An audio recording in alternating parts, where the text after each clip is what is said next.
Let me hit the record button on this, dude. It's like I'm playing with an N64 over here. It's 2024. This should be easier to do. Okay.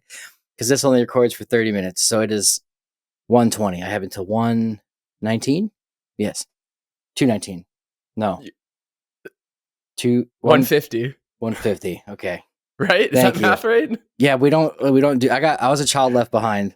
That's fair. That's fair. Actually, I wasn't left behind. They made the law that said they made a law that was like, you can't be left behind, but I really should have. Okay. you guys should have left me in the fucking Rockies. Yeah, dude. Okay. So we're here with episode 8 of Ethnocynology. Sorry about talking about my deceased dog last time. This will be a lot more uplifting. We have my friend Jonny Devaney, who you know from the David Ian Howe Show, or you probably know him more from his skits on YouTube and TikTok and Instagram. Yeah, it's just my YouTube video that has 8,000 views with you is probably the biggest, thing you've ever done in your life. I think so. Probably, at least to my mom. Anyway, so Jonny and I had this idea of we're just going to talk about dog facts, and I'm going to let him just roll. But you want to say hi, or what's up? Hey, up? everybody. I'm Jonny. Nice to see you again if you're here for the second time, and nice to meet you if you're here for the first time. No, well, damn. For the listeners, he just did the click wink thing. I did. All right. He's wearing a Christmas sweater that says Fender, which I appreciate, not Gibson. Gibson can get out of here, dude. Yeah, but what about Taylor? Are you okay with Taylor? Taylor's okay. I'm more of a Martin guy, but Taylor sounds good. I'll go fuck myself. Okay, so we're going to talk about facts. Oh, so the homework, do you want to explain it? Yeah. No, you go. It's your show. Okay. The homework was that him and I are both dog guys on the internet, so we were like, we should probably know things about dogs. So the homework was to come in and do facts and research on a specific breed. I picked German Shepherds, and he picked, what was it? I picked Salukis. Oh, right, because he's a Saluki kid. I love it. So I want to let Jonny just roll with Salukis. And here's the thing. Right. If we're wrong, please let us know in the comments or send me a strongly worded email to david@davidianhowe.com. Lots of swears. You can DM me too. I won't read it. I'll just cry. But yeah, just let me know. Okay. All right. So Salukis. If you don't know what a Saluki is, David's going to put one up on the screen, please. Got it. Thanks. All right. If you or a loved one has ever been diagnosed with Mesopotamia, you may be entitled to an ancient civilization. Symptoms include agriculture, organized religion, writing things down, math, and a king named Gilgamesh that'll bang your wife. Thank you. That's my opener. Wow. I'm not going to throw this. That was awesome, dude. Thanks, dude. And you wrote that in grade 10? What is grade 10? Is that 9th grade for us? Are you dumb? Or is that grade 10? So it's 10th grade for us. Yeah. We have the same. I'm not English, so I don't do year 10 and all that shit. Okay. I just know from Trailer Park Boys, he's like, I got to get my grade 10 or whatever. So it's equivalent. Okay. Wow. They're out in Nova Scotia. They're weird over there. That's true. On a little island. They're better than Ontarians, but yeah. Anyway, so Mesopotamia, you know it, you love it, and we thank our entire existence for Mesopotamia because they gave us the most important thing. Some dickhead that can't smelt copper properly. Oh, right. That guy is the most roasted dude in history. Oh, man, I feel so bad. Just the time it took to write out a tablet just talking shit about your copper. Tough. Anyway, so. We'll put a picture right here. 20,000 years ago, we domesticated dogs-ish. Probably. That's what you said in your video. I take it as gospel. So, about 10,000 years ago, people were like, I hate hunting. I hate gathering. I'd rather plant some shit in the ground and eat that. And so everyone was like, actually, that sounds like a really good idea. We're going to join you and we're going to create what's called civilization. And so here we are in ancient Sumer, ancient Mesopotamia, ancient Babylonia. Yeah, that's one. Yep. This is where the Saluki would have emerged as a breed. I'm going to toss this over here so I'm not looking over to my left. Okay, here we go. Now I can see you. I can't see myself, so let's hope I look beautiful. You look great. One of the oldest cities in ancient Mesopotamia was the city of Sumer, about a 6,000-year-old city. The Sumerians were through and through dog people. The oldest piece of writing was the Epic of Gilgamesh, which shows the goddess Ishtar. And she, while it's not depicted in the Epic of Gilgamesh, there are a lot of statues that we've found where it's her and 7 of her prized dogs. I have 7 dogs here with me today, so you can call me Ishtar if you want. All right. Yeah. But one thing to note is that all of the dogs had collars and leashes, and a lot of people think that the Egyptians invented collars. You're stupid. It was the Sumerians. They're starting to learn things here. Starting to learn? Yep. Hell yeah. All right. So ancient Mesopotamia is the first time we really see dogs being used for jobs. You got your guard dogs, you got your livestock dogs, right, and you've got your hunting dogs. This is where the Saluki comes in, baby. Okay. Because this thing, I will send you this video. I want you to put it up right here as I'm talking. Okay. This is the craziest video I've ever seen. It's the fastest dog I've ever seen, just chasing down a gazelle. Oh, there's a bloodhound.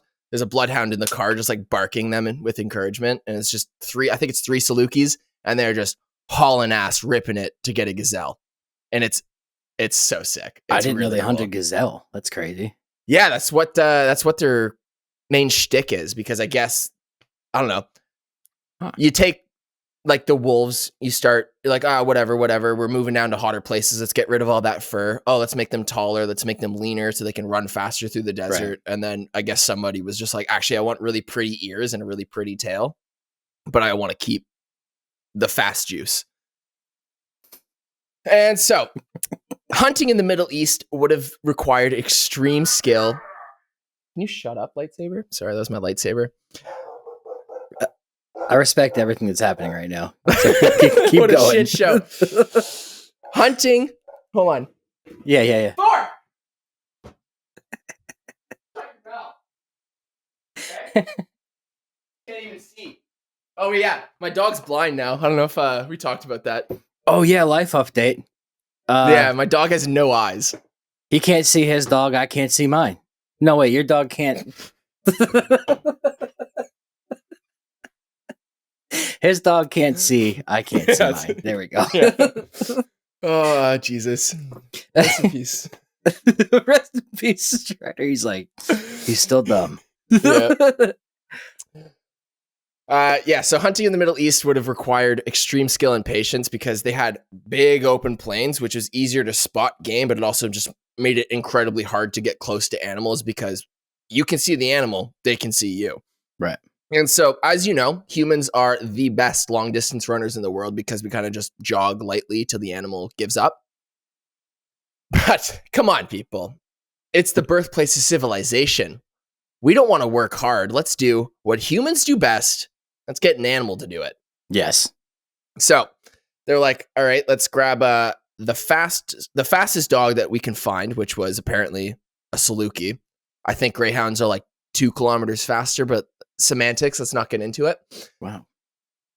They can reach up to speeds of about 72 kilometers an hour. I have no idea what that is in miles per hour. Probably around 40 to 50 is my guess. We call those freedom units. I don't know what that is.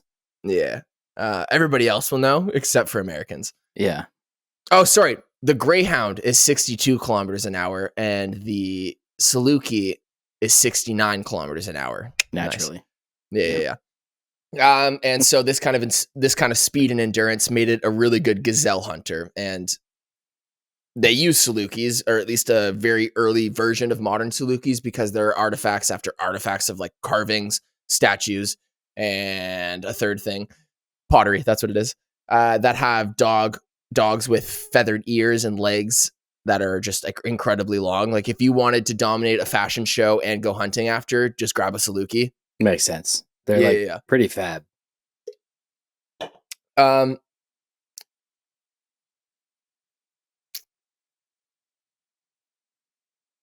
As the ancient cities began thriving, what's he geared up for? As the ancient cities began thriving, there were a group of people that rejected the idea of living in one place, and you may know this word as nomads. And there were a certain type of nomads in the Middle East called the Bedouins. I pray to God that I'm saying that right, because it comes from the Arabic word Badawi. I also pray it. Bedouins? Bedouins? I've always heard Bedouin, but that might not be the right. They probably say like Bedouin or something. Okay. Something from Dune. I asked my barber is, we'll get into that to a sec, but my barber's Iranian, and I asked him a bunch of questions. Because he'd know. Yeah, everything about Iran, I just ask him, and I take it as gospel because he's the only person I know. Just like how I'm your only Canadian friend, hopefully. And if you have any others, I'm going to kill them. So that still talks to me, yes. But Bedouins,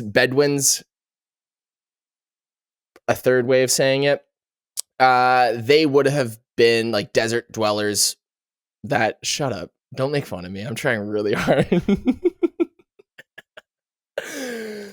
The Bedouins, or the fun. Bedouins, yeah, which means desert dweller, would have lived in the desert, and they kind of just traveled around the desert with Salukis and used it for hunting. And while it's not 100% certain, it is thought that these nomadic tribes are what brought the Saluki to Egypt. Either that, or a bunch of Sumerians just went like, hey, we got a bunch of leftover stuff, you want to sell it? And they just went west to Egypt. Okay. And now we can talk about my barber, Yasser, beautiful Iranian man. Nice. I asked him, hey, have you ever heard of a Saluki before? And he goes, yeah, like the dog, right? And I was like, yeah. And I asked him, I was like, hey, do you know like what the name comes from? And he goes, isn't it like the Seljuk Turks? And I was like, I don't know. That's why I asked you. And so I went and did a little bit more research on it. And there's a lot of competing opinions. A line in a... oh, wait, no. That's bullshit. I'm going to delete that right now. Cool. Yeah. I saw there's a couple sources where it was like a line in a 1,000-year-old Arabic poem. My dog brought by kings from Saluk. And then I tried to like find actual verifiable references that weren't somebody's blog post. And yeah, there were absolutely none. Okay. A lot of blog posts though. That's like whenever you Google something about dogs, you'll just find a blog post and it's like, oh, and actually, how someone feels about it. Yeah. Exactly. Yeah. Because everybody wants their dog to be like the coolest and the oldest breed. Like I know a lot of Samoyed owners like, oh yeah, my dog's like 3,000 years old. I don't know. Could be. They probably didn't write shit down. He's like, I was there 3,000 years ago. I was there when the magic was written or whatever that quote was. So anyway. Yeah. He thinks it's from the Seljuk Turks. Very well could be. Supposedly there was a lost city called Saluk, famous for armor. Again, I couldn't find anything verifiable, like, or reputable to confer, whatever. But somebody in the 1800s suggested that Saluki comes from the Turkish tribe of Seljuk, and Saluki comes from the Western bastardification of the word. Another theory is coming from someone you might know, was Lawrence of Arabia. I don't know anything about Lawrence of Arabia. I just know that he was a man and he existed in, I think, like World War I. Yeah, he had something to do with like, yes. Yeah. Okay. Yeah, well, Peter O'Toole's the guy in the movie, and he like, I think he like, it's something to do with like, kind of like Dune. He's like a white dude, like helps the Arab guys living in the region fight off the British or something. Yeah. Nice. Okay. Good for him. Classic Disney story. Yeah. Classic white savior. Literally, I think it's the white savior movie. So he got a letter from a woman named Florence Amherst, and we'll get into her in a lot of detail coming up because she is very important for Salukis as a breed. Florence was English, and she was like, I really need to know what the hell this name means and where it comes from. And so she was like, hey, dear Lawrence of Arabia. Oh, no, she was not texting. Hey, dear Lawrence of Arabia, I have Salukis. Do you know where the name comes? And he says, and I quote, I'm not particularly doggy. We should bring that back. That's really good. I am very doggy, but that's besides the point.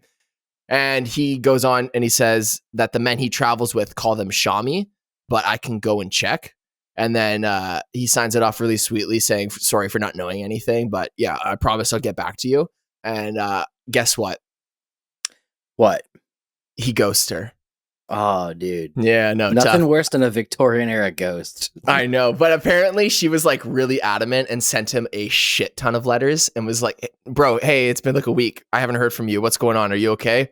What are these dogs called? And he just was like, yeah, this bitch is annoying. I'm done. I don't want to respond. But it was Florence. Classic Lawrence.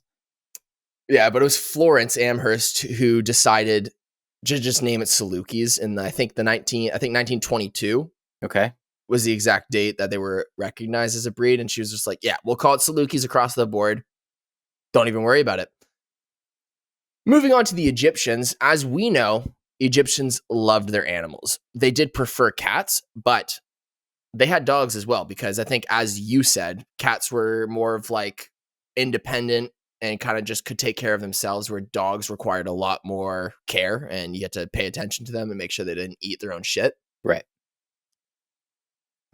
Seems that most households had a pet cat, often more than one, and to a lesser degree, a dog. Cats were more popular because of their close association to the goddess Bastet, but also on a practical level because they could take care of themselves and rid the home of pests.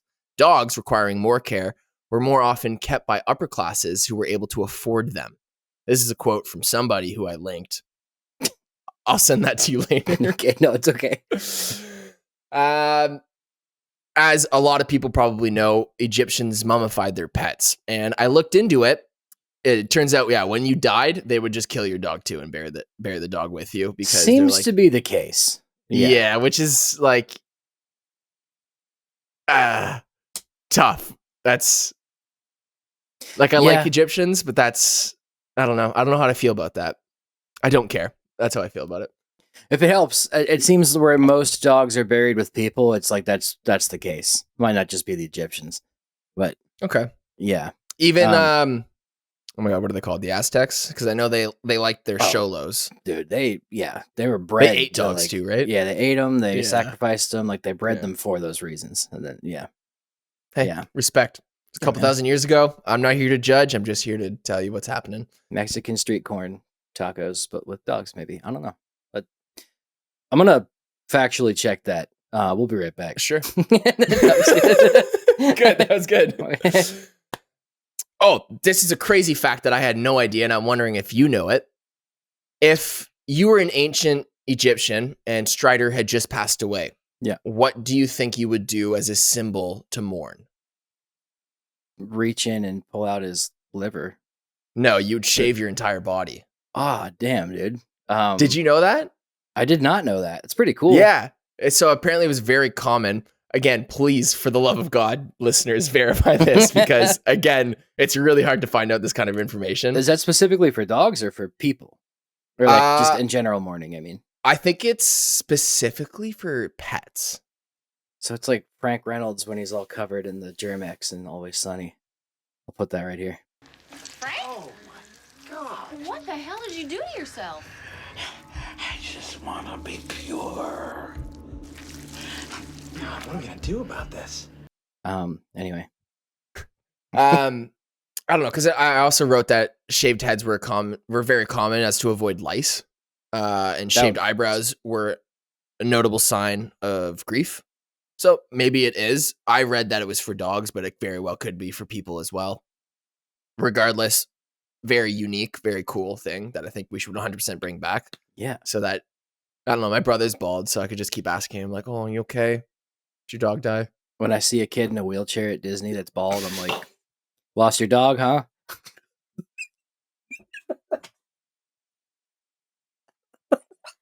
No, I will assume leukemia first. Rough day, am I right? Oh, Emphasis man. on rough. Jesus Christ. All right. We talked about this. Yeah, burying dogs isn't unique to Egypt. They did it in Greece. They did it in like Scandinavia during the Viking Age. The Mayans and the Aztecs did it with the Sholo. Okay, yeah, so I did say that. Yeah, which is like, I don't know, you ever see people like, oh, why are there pyramids in Egypt and in Mexico. It's like, okay, why did we bury dogs in Egypt and in Mexico? Dude, was it aliens as well? Exactly what I want to say to these people. Come on, Joe Rogan. Could have been aliens. It's like, they had dogs, man. Wow. Yeah. Jamie, pull that up. J-Mo.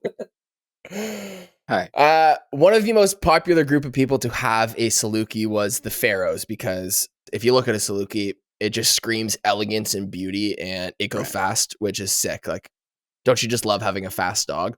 I do. My dog's slow as hell, but like whatever. You see Gladiator 2?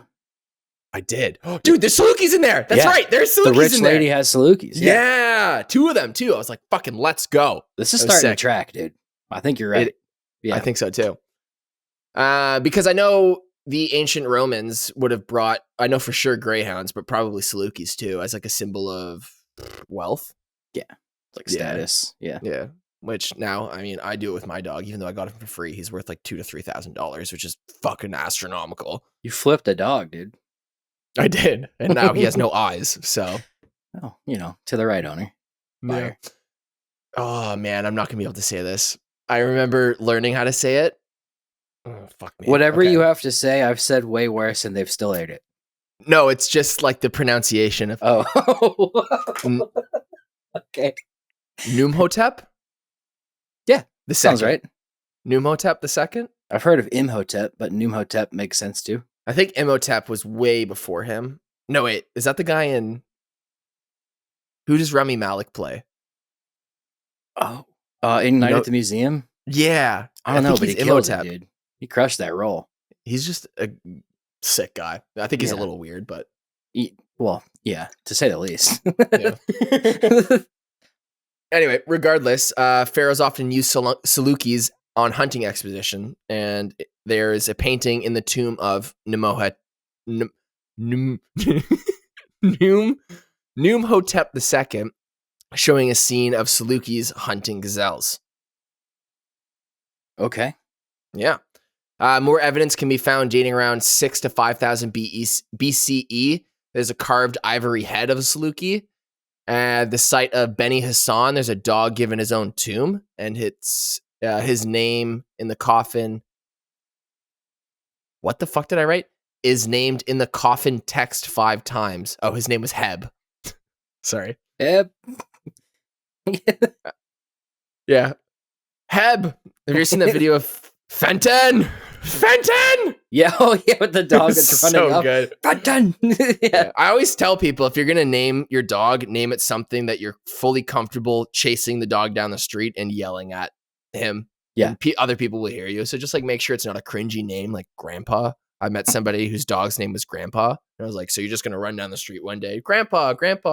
My grandpa just everyone's mauled like, a oh, kid. fuck, there's an 80-year-old on the loose. All right. Less ancient history. The Silk Road and China.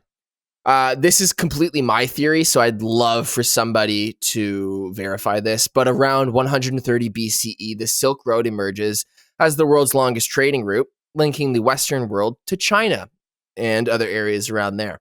Probably still the Han Dynasty at this point. I have no idea. While it's not certain, it's most likely that the Silk Road played a huge part in spreading the Saluki to places like China and Mongolia. By the 7th century AD, hounds resembling the Saluki can be seen in art across China. There's a Tang Dynasty figurine that I'll send you. There's a big-ass mural. There's a Jesuit painter in Beijing that painted Salukis for the Quanglong. Good Catholic kid. Nice. All right. Quanglong. Quanglong Emperor. It would have had the same function as it did in the Middle East. I don't know if you've seen those guys with the big ass falcons riding on horseback in Mongolia. Yeah, and they're just like, rah. Yeah, so Bedouins also do falconry like that, and they've just got Salukis posted up on their left, falcon on their right. There's a dog called the Tazi, which is astronomically similar to its Saluki. And so my theory is that through the Silk Road, Salukis just traveled with nomads and traders and stuff, and they were just like, oh, actually, I like this dog. Can I buy that off you? And a bunch of Mongolians just partied with Salukis and called them a Tazi. T-A-Z-Y? Don't take my word. T-A-Z-Y, yep. Oh my gosh, yeah, they look similar. Very similar, yeah. And I don't know if that's like, is that Kazakhstan? Is that a Kazakhstan dog? So yeah, this is the first. The Kazakh Tazi is a breed of sighthound hunting dog originating from Kazakhstan. Interesting. Okay. Isn't that I thought it was nice? Mongolian. It's very nice. My ex-wife. Modern history. Yeah. White lady brings this dog to England and absolutely changes the game for at least me personally, because without her, I wouldn't have known what this dog was. So, Florence Amherst, I mentioned her earlier. Her dad was an Egyptologist, absolutely obsessed with Egypt. I think his name was William. Yes, it was. And he went on lots of trips to Egypt. And I don't know, I think when did like archaeology started becoming a thing in like the 1800s, right? Like modern archaeology as we know it, yeah. Yeah, okay. So he would have been right at the, not like the, what's the word I'm looking for? Not right at the start, but like, I don't know. He hopped on the bandwagon and he was like, that's like when let's people go were Egypt. still like rich guys would go and just collect stuff to bring home and show their friends. Exactly. And so William was like, hey, daughters, let's go. And he brought a few of his daughters, but the main one was Florence. And on their trip, they were sailing down the Nile, and Florence met a man named Jennings Bromley, an Englishman that was very close friends with the Bedouin tribe, or Bedouin tribe, however you want to say it. There's somebody Bromley out there. Jennings Bromley, yeah. Just sounds like he has a monocle. Yeah. So I want you to picture like if Chris Hemsworth was in like a 1900s movie. Oh. Like one of the things I read was that this man was like super charismatic and was just hot as fuck. but he was like really bad at his job, but for some reason people just kept giving him jobs. But yeah, one of the things that the book that I read was like, yeah, this guy was like super attractive. Wow. So, okay. Yeah. Good for him. Shout out to Jennings. Bromley, which is Jennings. Is Jennings not like just a very like, if your name's Jennings, you're probably like 6'4", 220, ripped to shit, super handsome. Everybody wants you. That's just And when I hear the word Jennings, chance of a trust fund. Yeah, exactly. Yeah. Jennings. All right. But there was something else that was super special about Jennings. He owned a zoo, which is pretty sick, I'd say. Wow. Yeah. And so he was to the Amherst. He was like, "Hey guys, you want to check out my zoo?" And they were all like, "Yeah, that sounds like a good time. We want to see some animals." So they get to the zoo, and Florence was like, "Yeah, like this is fine. Okay, elephants, cool. Tigers, cool. Oh wait, no, not tigers. Lions, cool. Hippos, probably cool."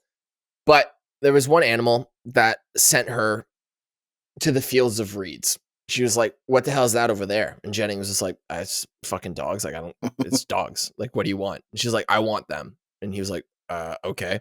Turns out they were Salukis. Florence was like, "Yeah, get me these dogs immediately. I want to." So Jennings pisses off. He's like, "Yeah, I'm going to go to Lower Egypt," which is, I think, technically Northern Egypt, like Cairo.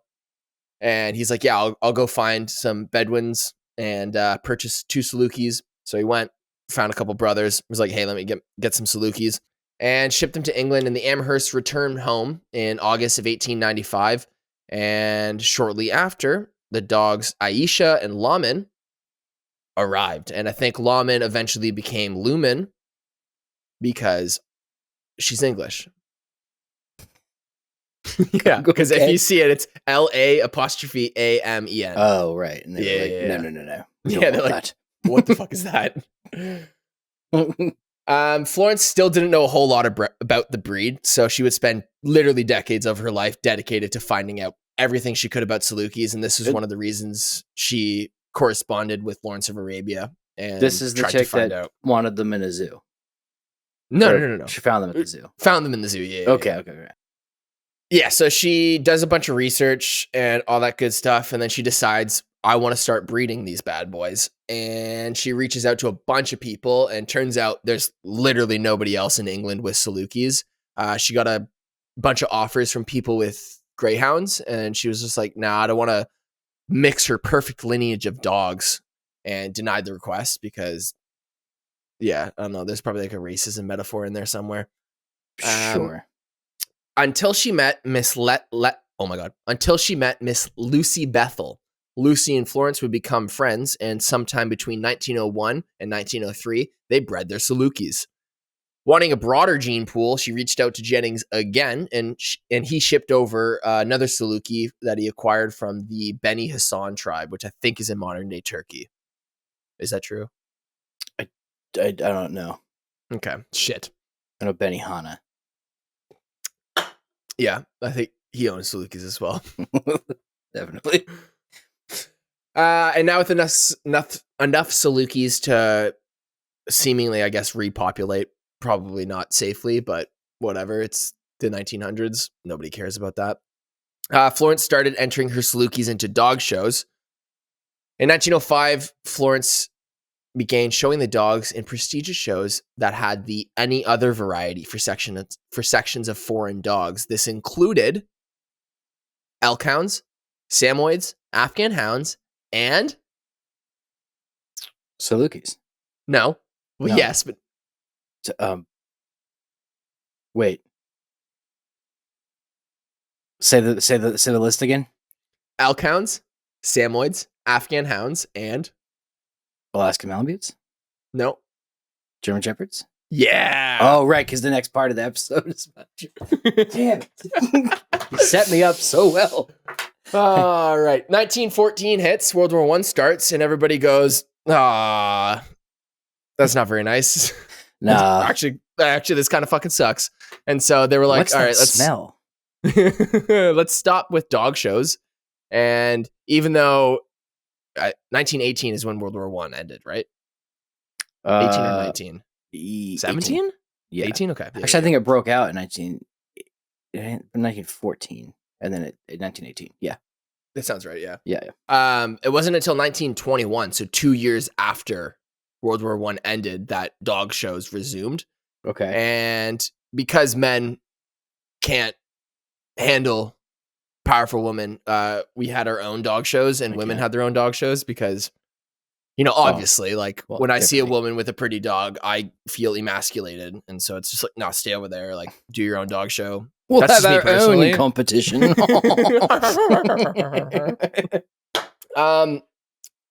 During the war, she bred 2 more litters of Salukis, and once the war was over, she jumped right back in at 1921. And in 1922, everything would change when 2 things happened. Number 1, a little thing called Tut Mania. Oh, okay. Yeah. So King Tut, his tomb was excavated, and everybody in kind of the world, but mainly probably England and like other similar Western countries, Right, just kind of lost their minds and like, holy shit, Egypt is like low key awesome. This is sweet. I want to know everything. And Florence was just like, oh, I'm going to use this opportunity and pitch to the AKC, not the AKC, whatever the English Kennel Club is. I think it's just the Kennel Club, maybe. Yeah, okay. Just the KC. Yeah. KC Musgraves. She was like, okay, this is my opportunity. Everybody's obsessed with Egypt right now. I've got an Egyptian dog. The stars are aligning. And then one more star aligned with her, and she met Frederick Lance. And this is the part that I'm sure pisses a lot of women off, because if it wasn't for this man, who was in the book that I read, he was known for being very charismatic and very like, ooh, let me handle this. I got this for you. Like, I'll do all of the work. Right. And I'm sure Florence was just like, go fuck yourself, dude. Like, I've been in the trenches with these dogs. Okay, not actual trenches. But I've been doing it for like decades. And you just come along with your pretty new dog, and you talk to all the boys in the kennel club and get the dog approved, even though I did all the work. That's kind of what happened. She met this dude, and he was just like, oh, I'm going to schmooze everybody, and we're going to get this dog recognized into the kennel club. And I do still think that a lot of people that are obsessed with Salukis recognize Florence Amherst as kind of the goat of Salukis and getting them and being the champion of it. But this dude, Frederick Lance, helped a lot, unfortunately, because boys will be boys. Right. And women couldn't get their own credit card until like 1980. Exactly. Yeah. Exactly. Yeah. Yeah. Well, I guess I meant that as in like he helped her. Yeah, no, I got you. Yeah. At the meeting, Florence would completely dominate with her vast knowledge of the breed, declaring the official name to be the Saluki. After gaining recognition, they quickly became popular in the 1920s and were recognized by the American Kennel Club in 1929. During the 20th century, interest across the globe would increase, but the Salukis would always remain relatively rare. I think as of 2022, the Saluki is the 135th most popular dog breed according to the AKC. 125th? Yeah, and I looked at it. I think Samoyeds or Samoyed is, I think, 56 or like 57, somewhere in the late 50s. And that's pretty much where it is. I always get very stoked when I see a Saluki and I go up to them and I go, like, yo, that's a Saluki. That's a really old dog. I don't know if I said this at all, but supposedly the Saluki is one of the oldest dog breeds in the world that has remained unchanged, because there are like Molossian hounds. Those are old as shit, but they're not around anymore. They've branched off into new different types of dog breeds. And yeah, the 1800s, everybody just kind of, I don't know, whenever you do research about dogs, it's always the late 1800s where these dogs come about. Yeah. And that's like, seems to be like the Victorian era where they were all. Yeah. The Kennel Club became a thing. And so because this is a Mesopotamian dog, I'm going to leave everybody with a joke from ancient Sumer. A dog walks into a bar and says, "I can't see a thing. I'll open this one." Whatever the fuck that means. I have no idea. That's like an old Sumerian joke. Yeah. Yeah. No idea what it means. Okay. Interesting. I think I've heard that, and I'm still trying to remember how it made the rounds a couple of years ago on the internet. Okay. And it's just the dog. It's like, the dog's drinking something. It must. Yeah. I think it's either the dog was drunk and couldn't see. The dog opened a door because like a bar is considered like a brothel at that time. And so he opened the door. I don't know. I can't remember. Somebody did a big deep dive on Reddit and I read it. Nice. And I forget all of it. Okay. Yeah. It's okay. I'm sure somebody smarter than me will. Somebody will comment here. Yeah. I keep hiccuping and burping. You're fine. There's also the one where it's like, it's a Mesopotamian joke, and it was like, since time immemorial, a woman has not sat on a man's lap and passed gas. And like, that's like the line. And it's just like, the joke is that like women don't fart around men. Oh, okay. And I was like, that's really someone etched that in, was like, this is good. Yeah. I mean, they had probably a lot more free time back then, just like waiting for the crops to grow and stuff. And so like, fuck it. Why not write in a manifesto into this brick? Yeah, dude. And that was rough. Their diet was just straight up chickpeas and barley. They're definitely farting a lot. Oh, one thing I did read or hear something, I don't know, I just heard this at some point in my life, that one of the theories of why we settled in Mesopotamia is because a bunch of people were just like, hey, if we put this grain in water, we can get really fucked up off on it because it just turns into beer. That tracks. I've heard the agriculture could have come from already knowing how to ferment beforehand too. Like it, okay. Yeah, like it might lead to that. It's like, we want more grain to ferment, and then I guess we can eat this. But I don't know. It's kind of like, it's one of those things like dog domestication. It's like, well, exactly was the reason. It's probably many different reasons. I don't know. Yeah. Cool, man. So was that it? Yeah, that was it. What is cool to me about that is, one, you put way more work in than I did, which you're about to find out. But two, I see a lot of stuff about like, colonialism has its like effects still today on like different things like that. And it, like dogs for sure. But like Saluki, not necessarily the colonialism thing from England, but just the exonyms we use. Like we're used to saying Kiev instead of Kyiv, because Kiev's the Ukrainian word, but Kiev's the Russian word we're more used to. Like Saluki is the word in English that is standardized and we use, but I'm sure in other languages they call it something else too. Yeah. And that, like, I've noticed that with dogs a lot. Like, yeah, they like probably even Samoyed, they had an E on the end because the Samoyedic tribe described themselves with an E on the end. Okay. And at some point in like the early 1900s, they were just like, drop the E. Whatever. No. Just Samoyed. Yeah. Yeah, get that off. Okay. Cool. Yeah, that was a really in-depth history of the Saluki, man. I didn't know all of that. Good. I'm glad. That's a movie, man. You got characters, you've got plot, you've got that's I'll start writing it actually. Now that you mention it, fuck it, let's do it. There you go. It's like it'd be like a quick like on the airplane like movie. Yeah. Like We Bought a Zoo with Matt Damon. But dude, I love that movie. That movie's so good. I was gonna reference it when you said the thing about the zoo, and I was like, he won't get that reference. No, I would. I love that movie. Yeah, Matt Damon and is it ScarJo? You know, it might be. I think it is. Yeah, I think it's ScarJo, or it's Cameron Diaz, but I think it's ScarJo.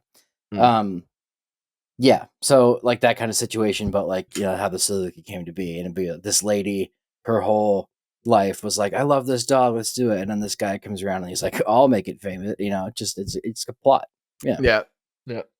Cool, man. I don't think he was like a piece of shit though. I think it was just like just kind of happened like that. Yeah, and that his name was Jennings. No, that was a dude with the zoo. This dude's name was.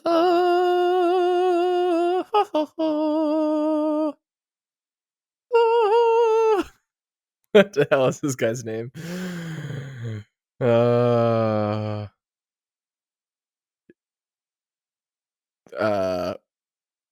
know he had a nice suit.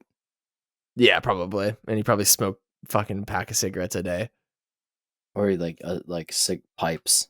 Yeah, is this still the time of pipes in the 1920s? Oh, 1920? Yeah, pipes and big cigars.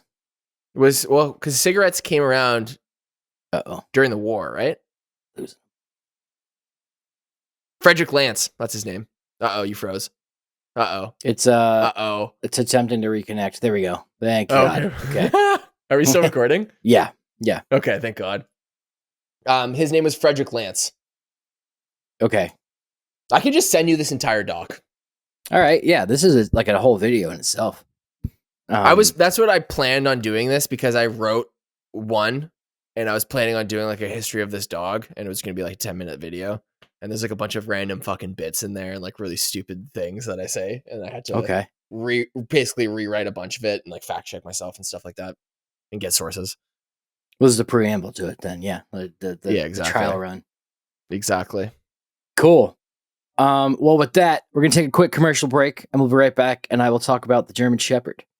Anything else on the Saluki that I missed that you want to say? That you found surprising? They're super pretty. They're a pretty dog. They're very pretty. A hand for me right now. Sorry, I can't even see myself. Yeah, I think I pretty much covered it all. Okay. Yeah. Well, on to German Shepherds, which doesn't have the story and the lore that the Saluki does. The first German Shepherd to exist was in the movie Gladiator. I was kidding. Is there GSD in that movie? The opening scene of Gladiator, where they're like fighting the Germans, there's just a German. I think it's a Malinois, but like either way, didn't exist then, and it's like it's just going after Germans specifically, and somehow no one in the entire battle just like clubbed it over the head. Like, did you hear me say it? No one clubbed it over the head. I think it was the last thing I said. No, but I've seen the movie. I watched it right before I literally sat down, watched Gladiator, and then I went to the movies with my friends and watched Gladiator too. Which made me so mad, because in the next movie, he's like, what we do in life echoes in eternity. He's like, why do I know those words? I'm like, oh. Because a writer that sucks at his job wrote it. Yeah, dude, like they had so much. Anyway, and there were sharks with laser beams attached to their heads in the fucking water. Freaking laser beams. I enjoyed Denzel Washington's performance for sure. I thought it was pretty good. I liked I thought Pedro Pascal was going to be the bad guy, but then it ends up being, you're like, oh, what? Mm-hmm. Then, I don't want to spoil it for people, but anyway, German Shepherd origins. I got a list here. They're first bred in Germany in the late 19th century by Max von Stephanitz, who aimed to create the ideal working dog. Of course, they were originally used as herding dogs to protect and guide livestock. The first recognized German Shepherd was Horand von Grafrath.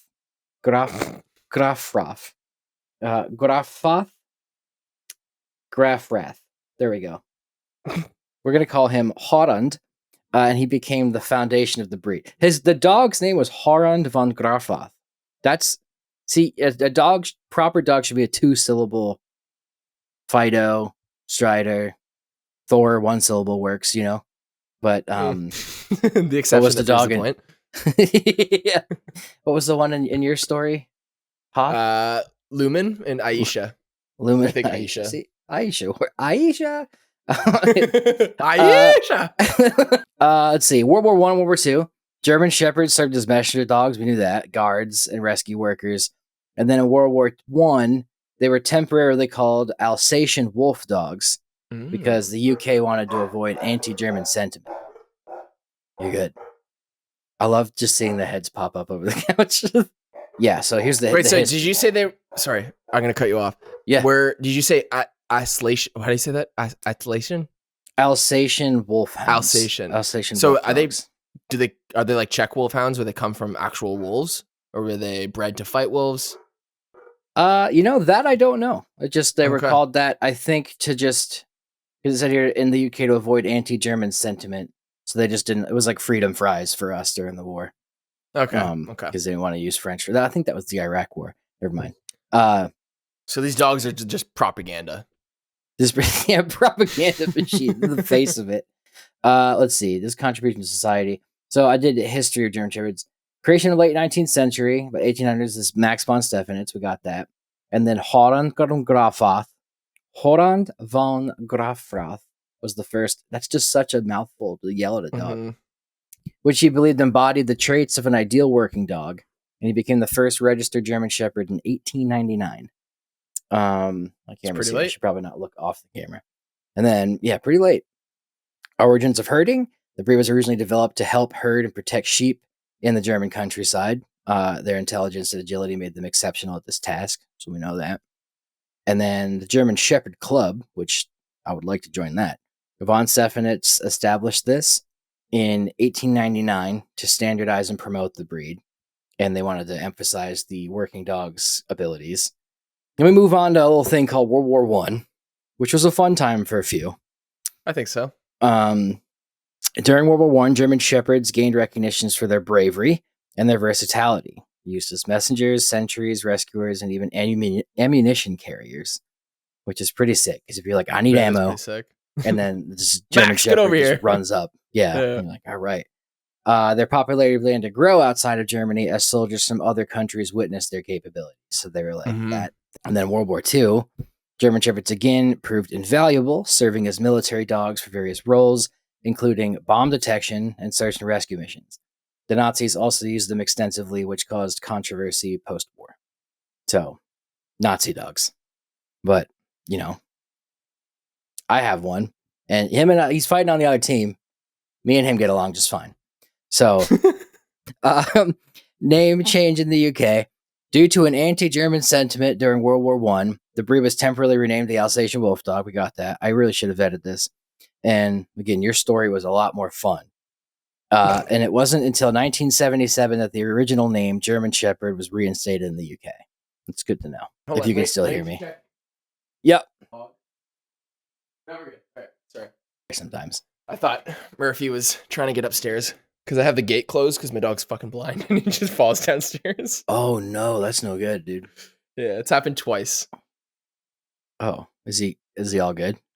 Yeah. How's he adjusting? Oh, he's fine. He can get... Dude, it's like literally I forget that he's blind sometimes because I'll talk to him and he'll just like look at me or he'll like just, I don't know. It's really cute. He puts his nose up in the air and he smells. And he's like, oh, what's going on over there? Oh, that's awesome. Have you been like blowing breath at him? That was weird. Why? Blowing breath sounds really strange. And then you froze on that face. My bad. Like I would when I want to get my dog's attention, I'd open the bag of treats and like blow, and then I'd see him be like, "Oh, that is smart. Like that. I should start doing that." Shit, I can smell. I don't know. Shoot, dude, it's definitely my internet, not yours. I don't know. I'm out in the middle of absolute nowhere, so it could be mine too. Again, yeah, we got this. Okay, Alsatian, which is the Alsace I think is a river. I think we figured this out last time. Like the Alsace-Lorraine was okay. like the big line in World War II or World Okay. War One. So they changed that, but then they changed it to the German Shepherd in 1977, and then it got popularity in the U.S. when GIs would bring the dogs back, or talked about the dog and that brought the idea of the dog back. And then they were introduced to the United States in the early 20th century, which I guess is World War One. Their fame skyrocketed with the help of Rin Tin Tin, a German Shepherd rescued from World War One battlefield. Didn't know that. And he became a Hollywood star, appearing in over 20 films. So, oh, what? So he was like a hardened veteran. Yeah, I just assumed he was like a dog actor. Yeah, me too. That's crazy. This dog was just purely shell shocked, and they were like probably still like behave. Poor kid. Yeah. Modern day German Shepherds. Today, German Shepherds are one of the most popular breeds worldwide, prized for their intelligence, loyalty, and versatility. They excel as police dogs, search and rescue dogs, service animals, and loyal family dogs. And then I had how did they get to America, which is relevant to us. Late 1910s, German Shepherds first arrived in the 1900s, brought by enthusiasts who admired their working abilities in Europe. Enthusiasts might mean PTSD'd GIs that were attacked that by need a them. companion. Well, yeah, Oh, that too. Yeah, they were like those getting dogs. mauled by this dog. Like, oh shit, I should get one of these for home. I was like, I got mowed down by a tank. He's like, yeah, have you seen the dogs? So yeah, military dogs in World War One. American soldiers encountered the German Shepherds used for the German military and noted their bravery and intelligence. And then they brought some home after the war. Okay, so I really need to combine that. Let's see. We're still there. Yeah. Rin Tin Tin phenomenon in 1918. So the guy who brought him was Lee Duncan, discovered a litter of German Shepherd puppies in a bombed out kennel in France. And he brought one of the puppies, Rin Tin Tin, back to the US. Yeah. So he was just like That's wild. the rescued of rescuists of rescue dog, and became a film star in the 20s, appearing in over 20 silent films. And his fame helped popularize and destigmatize German Shepherds in America. So there we go. And it became a symbol of the breed's intelligence and loyalty. The AKC recognition, American Kennel Club, which, yeah, the Kennel Club is the original one, officially recognized the German Shepherd breed in 1913, further cementing their place in American culture.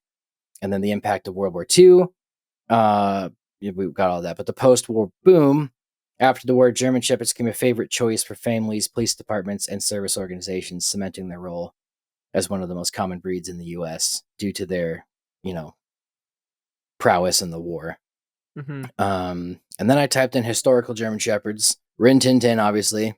Strongheart, one of the first canine movie stars. He appeared in silent films like The Silent Call in 1921, and he paved the way for Rin Tin Tin. Now, this one's a doozy. Blondie was Adolf Hitler's German Shepherd during World War II. Oh, shit. And it would have been weird if he didn't have a blonde dog. I will say that. Because the kid liked blonde guys. And while Blondie's life is tied to a controversial figure, the dog is a notable part of history, is what ChatGPT says. Did he outlive Hitler? Or was he like a childhood dog? Or like, how old was Hitler when he died? I think he's probably in his 40s or 50s. Yeah, he was in World War One, so he would have been 40, 50s, maybe. Okay. Did he take the dog out with him in the bunker? I don't know. We should look that up. Just let me hate him more. Let's say yes. Right. Let me fucking hate him more. But the kid, Hitler did like, I should call him the kid. Hitler did enjoy the classical civilizations and archaeology. So maybe he was a knew big the fan of Egyptian. Napoleon, right? Yeah. He was. And Napoleon has something about dogs too, right? Isn't there like a story with him and a dog? I don't know. Who cares? It's neither here nor there. He's not. Oh, because he's not a German Shepherd. He's not on this list. But what I was going to say was maybe Hitler did the Egyptian thing where the dog dies with him. I don't know. We'll have to look that up.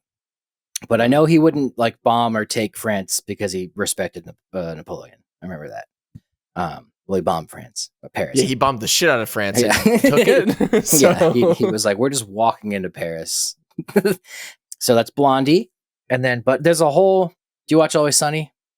Yep. I've only seen the first few seasons and then odd episodes here and there. Okay. There's a whole plot where there's a German Shepherd painting in Charlie's apartment. Okay. And they end up finding out that it's an original Hitler. and he was an artist. Okay, And they're all fighting.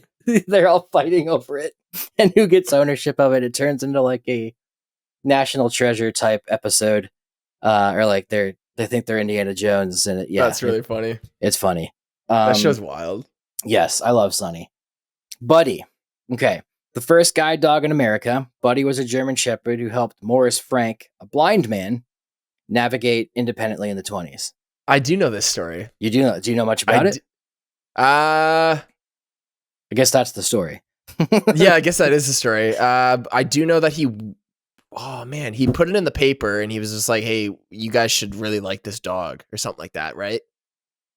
Because he went to, hold on, it's all coming back to me. He went to Germany. He was like, hey, no, somebody else went to Germany for him, gave him this dog. And he was like, yeah, this dog changed my life, put it in the paper. And then everybody was like, oh shit, dogs can help blind people. And then they created blind guide dogs. Or no, other way around. Something like that. Guide dogs for the blind. Yes, thank you. Yeah. It would be cool though to have a blind dog as a blind person, and like you both just purely get around through smell and hearing. I'll gouge my eyes out, me and Thor can go fucking party. Yeah, just blindfold yourself one day and see how you can get around traffic. Just maybe at the park first, then ease into traffic. Anyway, German Shepherds in pop culture. Ace the Bat Hound. I'd never heard of this guy. No idea. Batman's loyal canine companion in DC Comics, often depicted as a German Shepherd. Like Super Pets. Yeah. Isn't he? Or no, doesn't he have like a Rottweiler or something in that? Or is he a German Shepherd? Oh, Super Pets, like the movie. The newer one. I don't know. That's a good question. I'm not a DC guy. But let me see. It's always good when you're in the middle of a podcast and your internet says no internet. Okay. I see him now. Ace the Bat Hand. There we go. Jerry Lee, a German Shepherd who co-starred with Jim Belushi in the 1989 Buddy Cop film, portraying a smart but mischievous police dog. And then The Littlest Hobo, a star of a Canadian TV show from the 60s and the 80s. This wandering German Shepherd helped people in need in every episode. Did you know about him? I've never heard of it in my life. Me either. I'm Googling it right now. The Littlest Hobo actually does kind of sound familiar. The Littlest Hobo dog. Oh, dude, he looks cool. And then, okay, so the military, let me look that up real quick. Littlest Hobo. So it's a show. It's got a 7.7 on IMDb. Yeah, I'm looking at that. That's crazy. It also has 6 years it ran. That's pretty long. You must like the dog. Yeah. Military service heroes. Chips was a German Shepherd Collie mix who served in World War II. Chips was the most decorated war dog, earning honors for bravery after attacking an enemy machine gun nest in Sicily. Oh, shit. Yeah, I put that at the top fact, and I put it back down here. Pretty crazy, man. Because I know Stubbs. That we could do a whole episode on Stubbs, like the World War I dog. Okay. He was like, he was like a little French bulldog. Oh, okay. But I'd never heard of actual German Shepherd. Like, I didn't know of any German Shepherd specifically. So, yeah, Chips was good. And there's this guy named Mad Jack Churchill, who I believe... Is that the dude with the kilt that ran around World War II with a sword? Kilt, bagpipes, a longbow, and a claymore. Yeah, that's what it was. Okay. Did he have a GSD? No, but he took... that I know of. Maybe he did. He took a whole Italian castle that was like an Italian-German nest by himself, and the telegraph... the command just said Churchill because he did, or Mad Jack. Like he got it by himself. But if he had a German Shepherd, that'd have been a cool one too. But of course, the most known German Shepherd that I know from military history is Cairo, who is the Navy SEAL German Shepherd that helped get Bin Laden. Yeah, and I've heard multiple stories of that they shot Bin Laden. But because of Islamic culture, you couldn't show his body. But then another military guy said it was like, no, the dog mauled him to death, which is why he never saw his body. And I was like, oh, that would track. Yeah. Didn't Trump also say that the dogs got him? And it's like, the dogs got him. It was a beautiful dog. Yeah. A canine, they call it. I call it a dog. That's scary good. That was, I do Trump impressions when I'm on the toilet. That's very. Oh my god! because you get bored, and that's where he does his best work too. When he's tweeting, Yeah, probably. Yeah. But it's a Shane Gillis bit, and he was talking about because when they got al-Baghdadi, he was the leader of ISIS. And he died like a dog. Yeah. Abu, don't cry, Abu. Then, but yeah, they were afraid that Baghdadi was going to be wearing a suicide vest, so they sent the dog in first. And then the Shane Gillis bit was that this guy was just sleeping, and then the Navy SEALs exploded his wall, and a dog came in, and he was like the literal Paw Patrol came into his room to get him. Oh man. And then Max, the star of the 2015 film Max, based on a fictional story of a military working dog returning home after his handler's death. Mm-hmm. Sounds like a sad movie that I probably won't watch. Is that the one with Channing Tatum or? Oh, you know what? That Liam Hemsworth?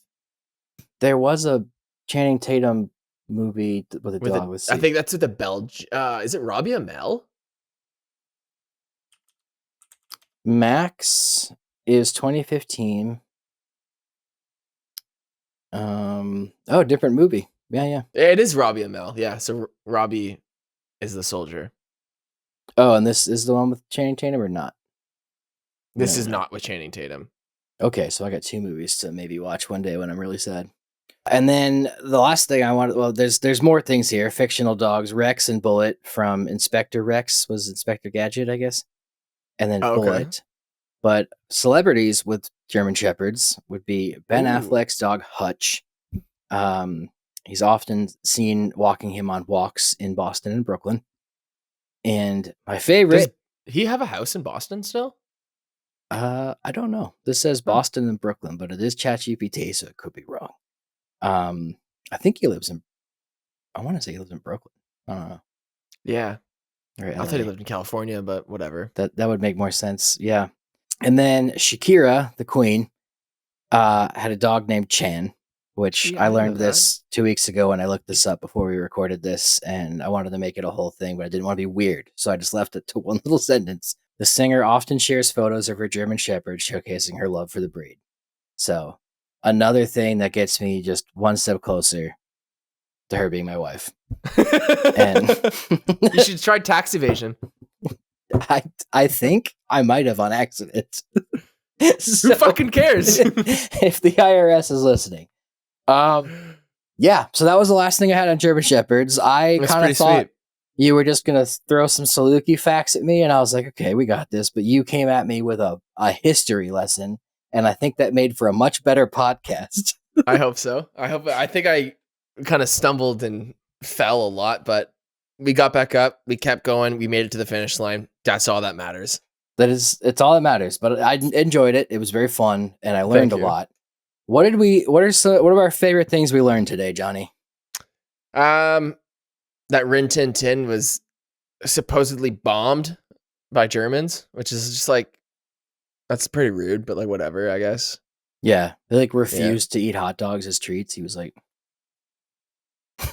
"Is that a German snack?" Like hot dogs, the schnitzel, yeah, I got you. Whatever. Yeah, I got you. Yeah. I don't know. Sorry, that was bad. I like learning that Shakira had a German Shepherd. That humanizes her a lot more. Even though the tax evasion thing just really humanized her for me. We don't speak ill of the queen. I'm just kidding. She did evade a lot of taxes. Yeah, it was a lot of money. Yeah, I think that was good. And then I didn't know that whole story of the Saluki, but I was going to say this earlier. With the Saluki, and you were saying that it's like an ancient breed or whatever. I think because it's so unique looking and just so pretty, is probably a reason it's remained so pure and like rare. Yeah, it's very much like you don't mess with that breed or that line. Yeah, but I feel like you could I don't know, you have a purebred Saluki, a purebred Greyhound, smash them together. I'm sure their kids will look more Saluki than they will Greyhound, and so I don't know, because of the hair. I'm sure there's some dilution of Greyhounds and other kind of Egyptian, Middle Eastern kind of just run of the muck mutts. But I don't know. I wasn't there. Who cares? They're here with us now, and they're super pretty to look at. Everybody, go look at pictures of Salukis and German Shepherds. Dude, I'm not gonna lie. I think with your like iconic flowing hair, and just you seem like a tall guy. I don't know how tall you are. I'm like 6'2". Okay. Oh wow. Okay. Yeah. So Yeah, it'll pretty like you tall. and I next to each other will be C3PO and R2D2, which will be funny. How tall are you? 5'7", 5'5". 5'8". You're 5'5". Okay. Yeah, I'm a little guy. Get a box.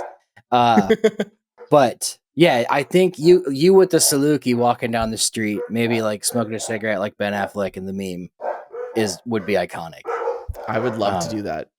Think a Saluki's in your future. It's all good. I'm just trying to count how many are coming. He looked at you as if it was okay to walk over. Murphy, come here. Murphy, come. These are dogs you're watching? Yeah. Okay. Yeah. I need to start doing that. Okay, well, that's the end of the episode, unless you have anything else to add.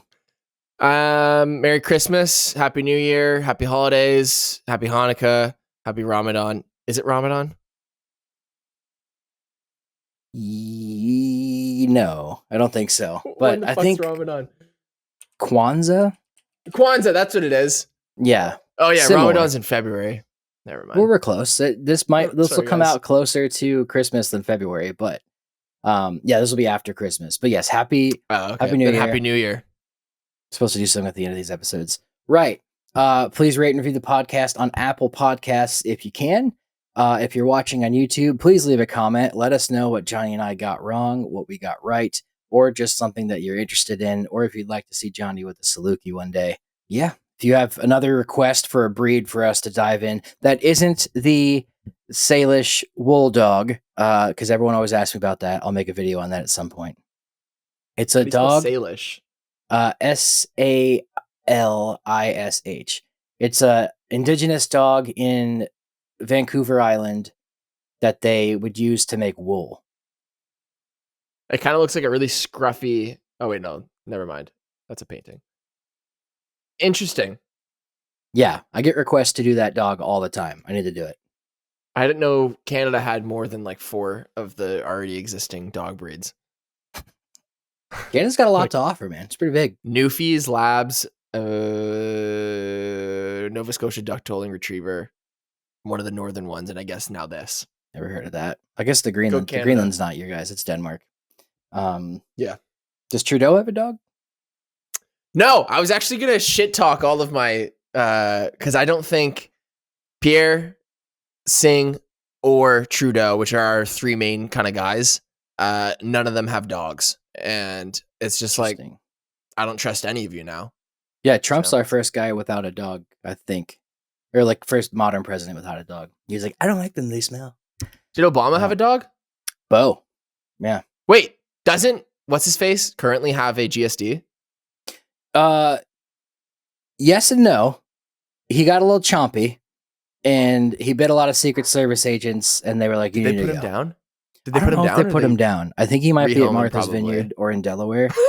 Probably not biting people there, but yeah, everyone was like, "Oh, he's the Democrats can't like handle their dogs," and it's like, no, I think it's just an overwhelming environment for a dog. That's probably.